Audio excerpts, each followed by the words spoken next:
Hey guys, SAR படிவம் எப்படி fill up பண்ணுறதுன்னு பார்க்கலாம்.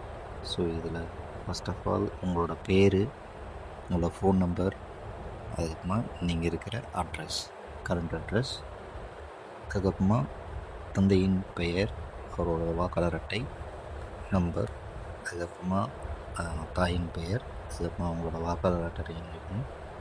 அதுக்கப்புறமா உங்களுக்கு கல்யாணம் இருந்ததுன்னா அவங்களோட நேம் அண்ட் தென் அவங்களோட வாக்காளர் அட்டை நேம் அதை ஃபில்அப் பண்ணிவிட்டு, இதோட லெஃப்டில் வந்து நீங்கள் சப்போஸ் 2002 வந்து நீங்கள் ஆல்ரெடி ஓட் போட்டிருந்தீங்கன்னா நீங்கள் அந்த இது ஃபில்அப் பண்ணணும். அப்படி இல்லைன்னா இந்த ரைட் சைடில் இருக்கிறத வந்துட்டு ஃபில்அப் பண்ணணும். இந்த ரைட் சைட் பாக்ஸில் வந்துட்டு உங்களோட அப்பாவோட டீட்டெயில்ஸ் எல்லாமே வந்து நீங்கள் ஃபில்அப் பண்ணலாம்.